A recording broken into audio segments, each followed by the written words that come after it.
We're breaking down the Michigan matchup, but the biggest question of the week is, do the Gophers have any chance against this blue blood?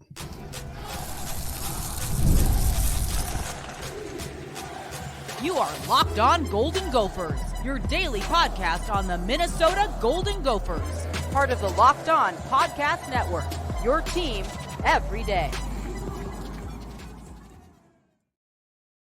What's up, Gopher fans? You're listening to Locked On Golden Gophers, part of the Locked On Podcast Network, your team every day. My name is Kane Rob, host of the podcast, former collegiate football video coordinator, and recruiting assistant here to talk Golden Gophers with you each and every day of the week, Monday through Friday. Today, we're breaking down the keys to the matchup this weekend against Michigan, the strengths, the weaknesses. Do the Gophers have any chance in this one, on top of three players the Gophers are going to have to slow down if they want to have any shot at making this thing competitive? And finally, my biggest concerns of the week for the Gophers heading to their first away matchup. So if you like Gophers talk each and every day of the week, Monday through Friday, you love breaking it down for the football team and what needs to change, what needs to happen, who needs to step up, and what the future looks like, then be sure to hit subscribe over on YouTube so you don't miss any of our daily Gophers content moving forward.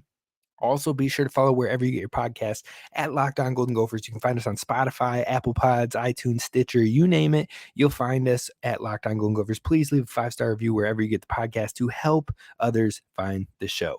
So let's dive in. Let's talk about this Michigan matchup, because I know a lot of Gophers fans are a little bit down after the second half of Iowa, and understandably so. It was a very brutal showing from the Gophers, who showed hope in the first half and then showed nothing in the second half. So how do we recover? How do we bounce back? Well, if you could go and upset a ranked opponent on the road versus Michigan and get the jug for the first time in PJ Fleck's career here with Minnesota, that'd be a big step up.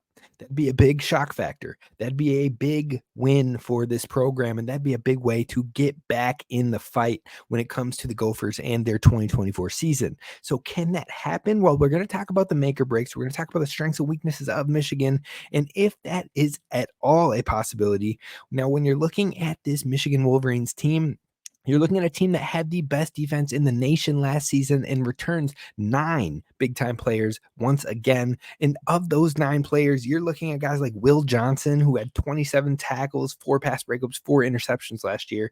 Makari Page, Mason Graham, Derek Moore, Rod Moore, Kenneth Grant, Josiah Stewart, who is off to a hot start once again. Last year, he had 38 tackles and 5.5 sacks. He already has 4 sacks through 4 games. And then you've got Ernest Hausman and Quentin Johnson, both back for this team defensively too. So those are 9 players that all combined last season. If you took all of their production last year on the defense for Michigan, they had 310 tackles, 8 interceptions, 17 sacks, and 2 forced fumbles. It's pretty good if you ask me. So this Michigan defense is the strength of its team, is the core and the foundation. It's what helped this Michigan team win against the USC even when they couldn't throw the ball to save their lives. The running game, the defense, it sounds like PJ Fleck style ball, or at least old PJ Fleck style ball. We don't know what this team is this year. They can't seem to run the ball. Their run defense is still up in the air, but the pass defense has looked good for the Gophers thus far. Unfortunately, Michigan is not very likely to pass the ball in this matchup. So you're going to have to overcome those weaknesses that you've put on tape so far. And Michigan has to be licking their chops when it comes to this Gophers defense and what they've put on film against an UNC, against an Iowa, against the Power 4 conference opponents that they've faced so far, because it was bad defense, missed tackles against some top-notch running backs. And that's what Michigan has, top-notch running backs that they want to run the ball down your throat. So Michigan's strengths are obviously this defense. Like I said, they have Donovan Edwards, who isn't even their best running back right now. They also have Khalil Mullings, who is an upperclassman running back who has been showing out. And I think both of those two, if one is off, the other can step up. Now, right now, Khalil Mullings has been the one that stepped up, but Donovan Edwards still had a good game in his last game. He still has the upside. For all we know, he could have his breakout game against Minnesota to get his confidence back. So overall, I wouldn't doubt either one of those running backs. Now, On top of that, I think a strength is the staff for Michigan. Now, why would I say that? Well, their staff has a ton of proven success, especially at the NFL level, especially a staff that loves to blitz, that loves to get aggressive. Wink Martindale was very, very known in the NFL for his aggressive blitzing schemes that he did with the Ravens for so long, and then also with the Giants, who have had a productive defense even though their offense has been nothing to write home about as of late. So he's proven a lot. Sharon Moore has been with this program. He has literally coached games, big time games, just last season when Jim Harbaugh was suspended. So he's been through it. And on top of that, the only game where it looked terrible was when they played Texas this year. Aside from that, they've looked pretty dominant, even when they can't really truly pass the ball. And then two other things that are playing into their strengths right now is coming off of a national championship. The interest is high, the love is high, the fan base is gelled and ready to go, rejuvenated. And that is their final strength in this matchup, is the home crowd advantage, being at the big house, one of the most electric, one of the most hostile environments in the country. And that's what the Gophers have to walk into in their first away matchup coming off of a big loss. That's going to be a tough place to play. That's going to be a tough place not only for so many new starters on this team or so many new key players in this team that haven't been in that style of environment. That pressure can crack pipes, and hopefully it doesn't do so for this Gophers team that is already trying to keep things together. Now, when you talk about the weaknesses of this Michigan team, I think overall the huge offensive line departures are starting to make themselves known. Now, that's not to say this offensive line is bad by any means, but they are nothing like they were the last 2 to 3 years. They lost 6 players to the NFL last year, and that's always going to be hard to replace. But like I said, they've been getting the job done. They beat USC. They put up a ton of rushing yards on them. I believe they had a running back with 159 yards and another with 74 yards, 3 touchdowns combined between the two of them. It's a lot of rushing. That's a whole lot of rushing. And the USC defense has been much improved from last season with their new defensive coordinator. So if the Gophers can't clean up these tackling issues, it is going to be a nightmare day for the Gophers on Fox, I believe, at 11 a.m. So overall, I would say that that's a weakness, is the relative unknowns with the offensive line. On top of that, the quarterback play. The quarterback play is a huge drop off from what we've seen with JJ McCarthy. Now, JJ McCarthy wasn't a player who was passing the ball all over the yard, but JJ McCarthy is a guy who was in control, a guy who could get wins, a guy who could really put the offense in good positions and keep it from bad turnovers, untimely mistakes, and what have you. He played consistent, he played efficient, and he got the job done when he needed to. Now, they were still a run-first team, but JJ McCarthy was an elite quarterback for them. Alex Orji, who stepped into the starter role in the last game, had 32 yards passing. Alex Orji got into some games last year for running packages. Alex Orji has not proven himself as a passer at all. Not one bit, not one lick, nada. So overall, it's hard to give them any sort of leeway on the quarterback position, especially from someone who hasn't proven it. So the quarterback is a weakness. And then finally, even if the quarterback was able to pass the ball, are there any game changers in the wide receiver room? Now, you have one of the best tight ends in the country in Colston Loveland, but Colston Loveland has been injured the last few games. I don't know if he's going to be back for this game. So overall, if the quarterback does have the opportunity to pass the ball, will these receivers separate or create enough space to give him that opportunity? So those are the weaknesses, those are the strengths, but overall, I would say defense is everything for Michigan, and of course the run game. So does that sound familiar? It's like what we just saw with Iowa. It's like what we saw with North Carolina, except for this rushing attack is probably going to be a little bit better than Iowa, and it's on the road at one of the most hostile stadiums in the country. So the biggest keys for me, the make or break versus Michigan, is that Michigan lost a ton of important players from their undefeated national championship team. That said, they are still stacked. And if they can answer those quarterback and offensive line questions, they could be right back at the top of the conference. But right now, those are question marks. And those are the question marks the Gophers have to capitalize on. Now, Minnesota not only needs to take care of the ball in this matchup, but they need to be forcing turnovers. They need to be getting the offense off the field and getting the ball back into their offense's hands. So that my top 3 make or breaks for this matchup are: 1, you have to create turnovers and short fields for your offense. 2, you have to take care of the football on offense. You can't have interceptions. Now, Max Brosmer's interceptions in the last game were not necessarily boneheaded plays by any means. One was off of a tipped ball, and the other one was just like a very, very impressive interception by the Iowa defender.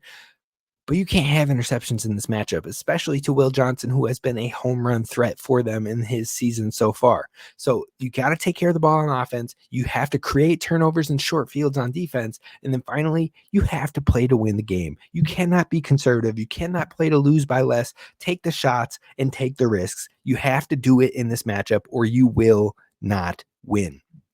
Now, coming up next, we're going to talk about 3 players that the Gophers have to slow down on this Michigan roster to have any chance at being competitive, and that's what we're diving into coming up next.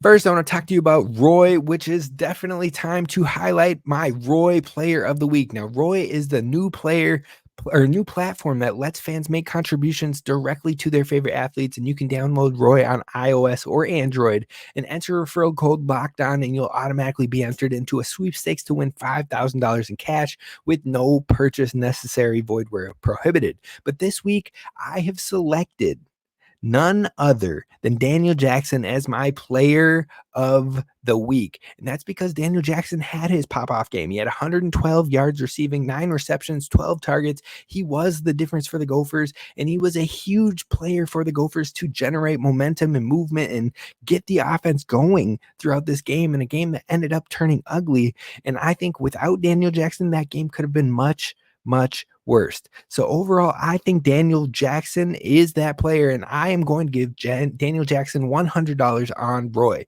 Now, if you were impressed as we were with his performance on Saturday, you can show him love too. Just hop on Roy and throw in a few bucks. And if everyone pitches in just $10, it will add up fast for Daniel Jackson. Now you have the chance to show your appreciation for Daniel Jackson and his standout performance this week, as well as what he'll continue to do for the Gophers program. So get off the sidelines and get into the NIL game with Roy and support the players. Change the game with Roy. Now, I also want to talk to you about our friends over at LinkedIn Jobs, because when you're hiring for your small business, you want to find quality professionals that are right for your role. And that's why you have to check out LinkedIn Jobs, because LinkedIn Jobs has tools to help you find right professionals for your team faster and for free. And you know what we say on this show time and time again: if it's free, it's for me. Free 99 freebies, we like it all. Now, LinkedIn isn't just a job board. LinkedIn helps you hire professionals that you can't even find anywhere else, because even those who aren't actively looking and searching for a new job right now, but might be open to a perfect role, are on LinkedIn, and they could be at least opened to the light of your new position opening through their network, through their connections and what have you. And over 70% of LinkedIn users don't visit other leading job boards and job sites. So if you're not looking on LinkedIn, you're not looking in the right place. And on LinkedIn, 86% of small businesses get a qualified candidate within 24 hours. So you can hire professionals like a professional on LinkedIn. Definitely do it. It's why 22.5 million small businesses use LinkedIn for hiring, and you can post about your job for free at linkedin.com/lockedoncollege. That's linkedin.com/lockedoncollege to post about your job for free. Terms and conditions apply. All right, Gophers fans, we are talking about 3 players to slow down in this matchup with the Michigan Wolverines, because these are the guys that have just been leading this Wolverines team to some big wins over Arkansas State, over Fresno State, over USC in their first Big Ten matchup of the year. Now, it didn't get the job done versus Texas, but Texas is number 1 in the nation for a reason, and so I can't even blame them for that one. But the 3 players that you have to slow down to have any sort of shot of having a competitive game with Michigan, first one being Khalil Mullings. We've talked about him. Now, obviously, after the way that the Gophers have played against Omari and Hampton, and after the way they just played against Caleb Johnson, and how both of those running backs have scorched Minnesota, Mullings has to be licking his chops. He has to be just salivating at the fact that he could go off for maybe a 200-yard game against the Gophers and have 12 to 15 missed tackles forced and look like a true all-star that can help him boost his draft stock. That's what running backs could be looking at when they're looking at this Gophers defense and how they've performed against the best in the country. So overall, Minnesota has to get better. They have to get right, and they have to prove it against a dominant back this year. Otherwise, people are going to keep testing them time and time again. And this isn't the last good running back we're going to face, because you have Khalil Mullings, who's going to be decent. You have Woody Marks next on the schedule. He's going to be decent.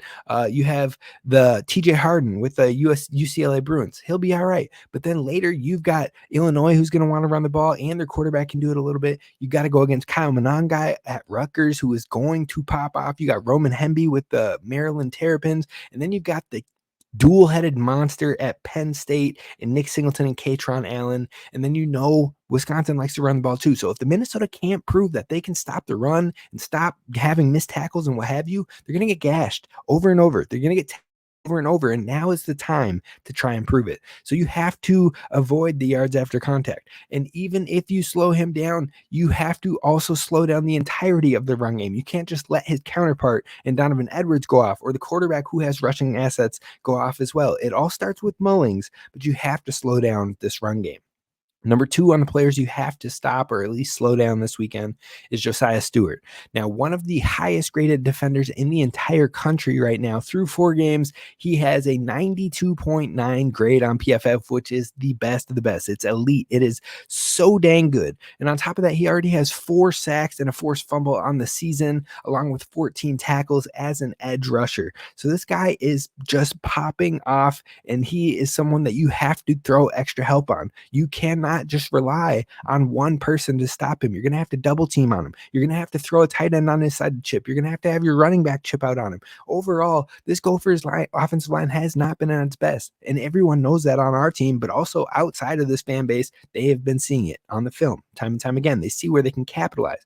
And hopefully Josiah Stewart isn't living in our backfield, but overall, you're going to need to double him up. You're going to need to add help on his side, and you're going to need to do everything you can to slow him down, because if he is on your quarterback's tail, and if we can't run the ball, then it is game over for the Gophers. So that is one player you have to slow down. And the final one on my list that you have to slow down in this matchup is Will Johnson, defensive back for the Michigan Wolverines. Again, this defense is a major strength of Michigan, and Will Johnson has 3 pass breakups, 2 interceptions. And those 2 interceptions, he has 128 return yards and 2 touchdowns. So he's housed both of his interceptions for 2 Michigan scores this year, along with 11 total tackles through 4 games. And these interceptions, they weren't just like all against a G5 or a FCS school. No, they came against Fresno State. They came against USC. And so they're not just weak opponents. And if Michigan snuffs out the Gophers' struggling run game and forces big turnovers in the pass game, this game will be over before halftime. So the Gophers have to find a way to slow Will Johnson down, and you have to know where he is on the field at all times to make sure that you're not making a major mistake, because he will try to bait you into those errors. So those are the 3 players that you absolutely have to slow down in this matchup: Khalil Mullings, Josiah Stewart, and Will Johnson, who have been playing at an elite clip. But the final thing we're going to talk about on today's show is my biggest concerns for this matchup. We're going to dive in deep on what those are coming up next. First, I want to talk to you about our friends over at FanDuel, because right now, NFL fans, college football fans, you can start the season with a big return on FanDuel, America's #1 sportsbook.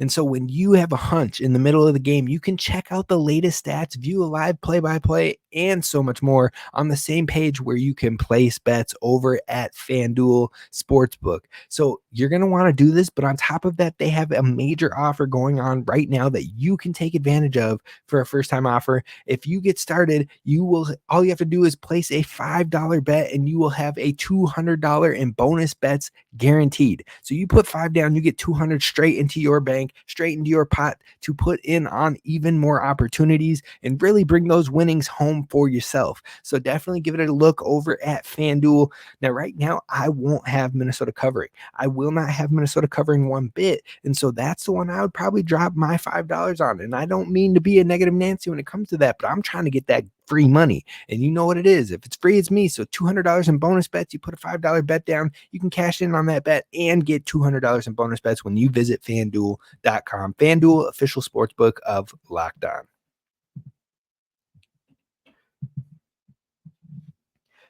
All right, Gophers fans, the final thing we're talking about on today's show is my biggest concerns for this game, because overall there are three things that have me just absolutely not excited for this matchup, if I'm being completely transparent and honest with you. Now, the first one is getting ran all over on, because it's happened not once, but twice against the only two power conference opponents that we've played on this season. So we're going in to play probably the best of those three Power Four conferences, or Power Four conference opponents this weekend on the road for the first time in the season.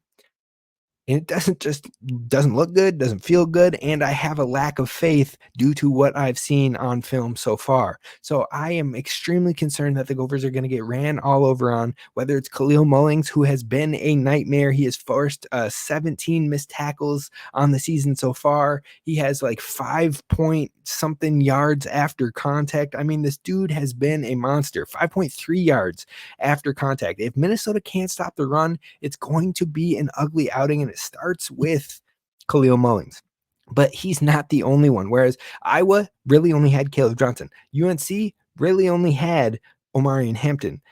But Michigan has Khalil Mullings. Then they have Donovan Edwards, who has proven before that he can be one of the best backs in the country. And then they have a quarterback who is built like a tank and can also run, take impact, take hits, and keep on pushing. So that's three different players that the Gophers have to worry about creating missed tackles, creating run opportunities, and gashing you on the ground.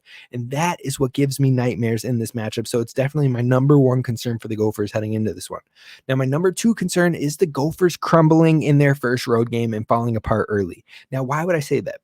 Well, the team hasn't looked confident or right, in my opinion. There have been uncharacteristic penalties all season. There have been boneheaded mistakes all season. There hasn't been a 60-minute effort in the last game, which was our biggest game of the season, a rivalry game, one of the ones where you would always have a fire because you do not want to lose to Iowa or Wisconsin. Like, you could have a 1-11 season, a 2-10 season, but as long as you beat Iowa and Wisconsin, a little bit is right with the world. So the fact that the Gophers couldn't play a full 60, couldn't play motivated, couldn't play confident in the second half of that game and try to play with some swagger and play with a chip and play with a point, that's concerning.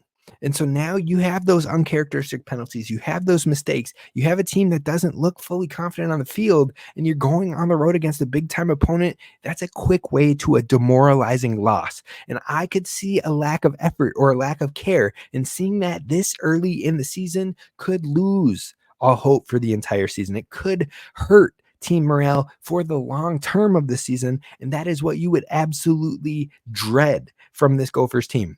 So how do you respond after a bad beat? Do you pick yourself up by your bootstraps? Do you pick your chin up, fall down 7 times, get up 8? Or do you mope? Or do you hang your head? Or do you say, oh, it's just a bad year? Or do you go out there and take it? Do you go out there and grasp it? Do you go out there and show the world, look, you can say all this on your podcast, Kane. You can say all this in the media, y'all, but we don't care. We're going to go and compete in this game, put up a fight, and hopefully steal one. I hope it's the latter, but overall, that is a concern of mine, is them crumbling in their first road game. And then my final concern for this game, for this matchup, is the Gophers playing conservatively. The Gophers playing to lose by less rather than playing to win the game. And why am I concerned about that? Because we've seen it time and time again with PJ Fleck coaching when we play top schools. The only time I have seen this Gophers team get aggressive against a team that is supposedly better than them was 2019. Besides that, I haven't seen the Gophers give it effort like that, give it a shot like that. And honestly, I'll walk that back a little bit. I think the year that CJ Stroud was the quarterback for Ohio State and they came to play Minnesota in game 1, I think they did play to win that game. They did play aggressive. But since then, when they've played Ohio State, when they've played Michigan, when they've played Penn State, they've played like a team with its tail tucked between its legs, trying to win or lose by a touchdown or two, instead of trying to take a risk and go out there and win. Try to take a shot, try to take an explosive, try to go for it on 4th and short to keep the drive going. The Gophers have played conservatively, extremely conservatively, when they play the Blue Bloods, when they play the top dogs, and you're never going to win against a top dog if you take that mindset. Now, if the Gophers go out there and get aggressive, they go out there and take risks, they go out there and push it, they go out there and say, screw what the media says, they go out there and say, screw what everybody else believes, we're going to go out there, we're going to take this victory, we're going to shock the world, and we're going to feel great about it. That's how you win this game. That's how you go and you pull an upset, is by saying, screw the rest of the world. We're going to go do the impossible, and we're going to play with that swagger. We're going to play with that attitude. We're going to take the shots. We're going to let Max Brosmer ball out. We're going to push through this defensive line that people are saying is going to blow up our offensive line. Darius Taylor's going to cook at home. Take that mindset. And if you don't, then I'll have concerns. That's going to do it for us here at Locked On Golden Gophers. Now, tomorrow, we're going to talk about the state of the program. We're going to talk about Gophers leaders on the season thus far. We're going to talk about the season outlook, and then we're going to talk about what would call for change for the Gophers. We're going to dive into all that tomorrow, and then the next show after that, we're at the prediction show with your boy Tristyn Spann-Ford. So be sure to hit subscribe over on YouTube. Be sure to tell others about the show. I know it's been a rough go for the Gophers so far, but I hope to see you here each and every day at Locked On Golden Gophers. Until next time, I'll see you then. Row the boat, Sky Mago Gophers, as always, and please don't forget to hit subscribe.